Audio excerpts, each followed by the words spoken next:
नमस्कार दोस्तों, अगर लाइफ में कुछ अच्छा हासिल करना है तो हमें बहुत सारे परेशानियों का सामना करना पड़ता है, बहुत सारे ताने सुनने पड़ते हैं।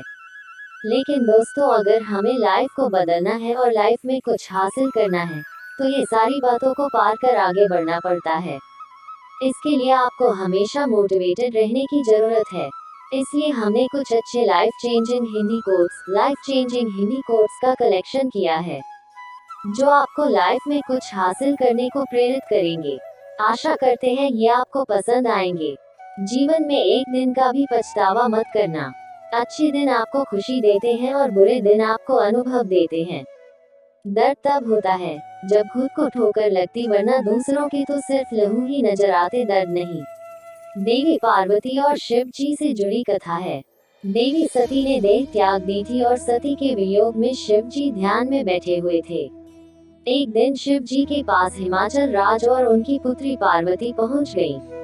हिमाचल राज के मन में था और पार्वती जी भी चाहते थी कि मेरा विवाह शिव जी के साथ हो जाए, लेकिन शिव जी तो तप कर रहे थे। सती के बाद वे दोबारा विवाह करना नहीं चाहते थे। आप यहाँ तप कर रहे हैं, यहाँ आपका ध्यान रखने वाला कोई नहीं है। मैं चाहता हूँ कि मेरी पुत्री पार्वती यहाँ रहकर आपकी सेवा करे। पर्वतराज हिमाचल राज ने शिव जी से कहा, मुझे इस बात की जरूरत नहीं है। महिला की वजह से ध्यान, वैराग्य, तप बिगड़ जाता है। अगर एकांत में महिला रहेगी तो मेरा तप भंग हो सकता है। इसलिए आप मुझे क्षमा करें और अपनी पुत्री को यहाँ से ले जाएं। शिव जी ने हिमालय राज को जवाब दिया। हिमालय राज और शिव जी की बातें देवी पार्वती बहुत ध्यान से सुन रही थी। आप कह रहे हैं कि आप तप कर रहे हैं, तो जब आप तप ही कर रहे हैं तो आपको ये आभास कैसे होगा कि ये शरीर महिला का है और ये शरीर पुरुष का है? पार्वती जी ने शिव जी से पूछा।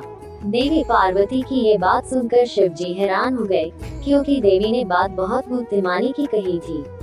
देवी, आपकी बात सही है, लेकिन मेरी बात भी सही ही है, शिव जी ने कहा। इसके बाद शिव जी ने हिमाचल राज से कहा कि आप चाहें तो समय समय पर कुछ देर के लिए देवी पार्वती यहाँ आ सकती हैं और यहाँ की व्यवस्था सुधार कर वापस लौट जाएं।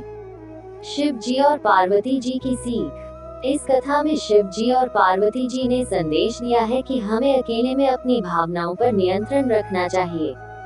अकेलेपन में ही व्यक्ति की भावनाएं गलत दिशा में भटकती हैं, बुरे विचार जागते हैं। इसलिए एकांत में भावनाओं पर नियंत्रण रखें। जो लोग पूजा पाठ, तप और ध्यान करते हैं, उन्हें पूरी तरह एकाग्रता के साथ डूबकर ये काम करना चाहिए, तभी मन गलत दिशा में नहीं भटकेगा।